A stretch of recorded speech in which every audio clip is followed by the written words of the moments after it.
Have you ever wondered why in every Wing Chun demonstrations there are only techniques or movement against a straight punch or a chain punch?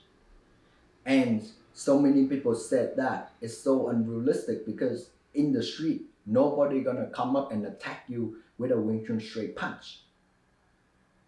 What do you think about it? Let me know in the comment sections and we'll discuss that. You'll be surprised.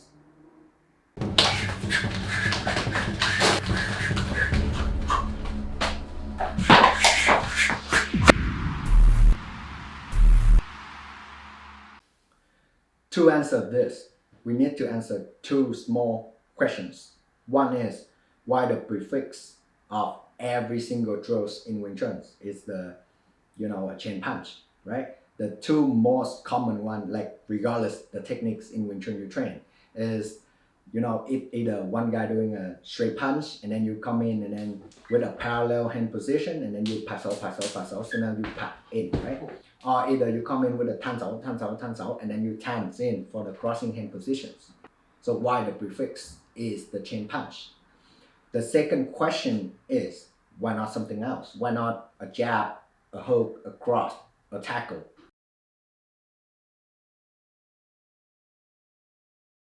Trust me, this sounds crazy, but it is.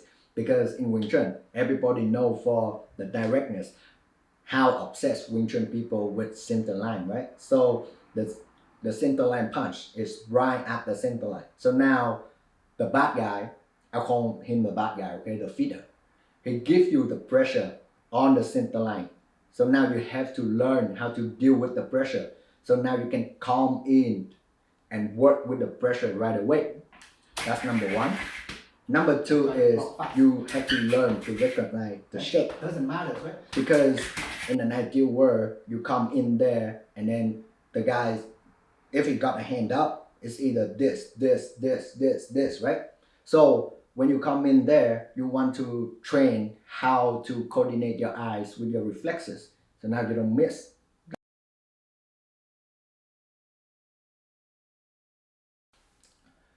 According to a very respectable master that I look up to, Master Steve Smith, an inheritor of folk Wing Chun, is where Bruce Lee learned martial art when he first came to Seattle for 5 years. He said that 99% of Kung Fu is recovery, is when you screwed up, not is like, right? Like, no. Techniques is only when you screwed up.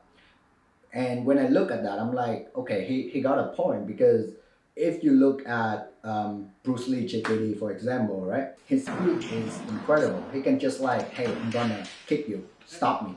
And then 1, 2, 3, and then he kick you. You cannot stop him, right? So with that kind of speed, why should he train against a guy that's gonna throw an attack, right? Why don't he just focus on amplifying his speed and powers, right? Does that make sense? Another example is like the Okinawa karate guy, like the Basat karate guys. Have you ever wondered why is the two-man throw is only one technique? Like the guy punched, boom, boom. Their whole point is, if they touch you, no matter where they touch you, it's either your hand, your ribs, you're done. Your body literally break in half, right? And to look into their training programs, 90% they train with the wood, a rock, right? They just hitting them, conditioning. So now if you punch them, they block you, you break your hand, right? That just simply is that. So that's why they don't amplify on, like training multiple flow throws, right? Because their hand is basically a deadly weapon, right? And then they want to amplify that. So it just depends on the martial art principle that they're chasing, right? So in Wing Chun, it's the same. In Wing Chun, the principle is like you come in there with direct attack, be as simple as possible, attack the target, the closest target with the closest weapons. So in this case, you come in the center line, you chain punch the guy.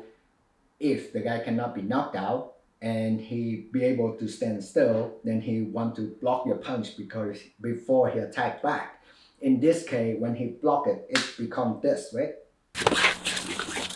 But at the same time, that's the ideal word, right? And then If you're not there yet, you don't want to, like dream about it all day and get knocked down, right? For example, when you see me closing on my student, right? And if you've been watching my channel, you see that when I come in, I have to do a lot of techniques, right? And the reason is because I'm stuck. Then I still have to do a lot of stuff, right? But my goal is like I want to do less, one technique less, until I only have to do one technique, right? But I mean, that's still pretty far. Now, when I look at that, do I want to train again a straight punch, a jab, a hook, a tackle? Yes, I am, because the guy still might got a chance to attack me back. But at the same time, I noticed that I'm pretty small, right? And then compared to a big white guy, no mean to be racist here, but a white guy is around this tall and around this big, right? So now he punched me. If I eat the punch, I'm screwed. If I be able to trap me, bear hug me, BJJ me, I'm screwed. So my whole point of strategy is like how to take the guy balance, right? How to turn him so that he cannot use his force, rather than train against how to counter his attack, right? That's just my principle. You don't need to be agree with me. Therefore, that's how I program my training program, right? And this is very crucial if you want to step further, because you want to understand your strength, your weaknesses, so that you develop a program that amplify your strength and cover your weakness. This is very important, because you don't want to blindly follow your kung fu hero. Let's say you blindly follow Bruce Lee, but you don't have that kind of speed. Well, I'm a Bruce Lee fan too, but I know for sure from sports science, I never have that kind of speed. That kind of speed is 1% of the world population, and every 1,000 years, like one guy's born like that. So there's no way chasing that speed, right? And that's it for today, guys. Thanks for watching.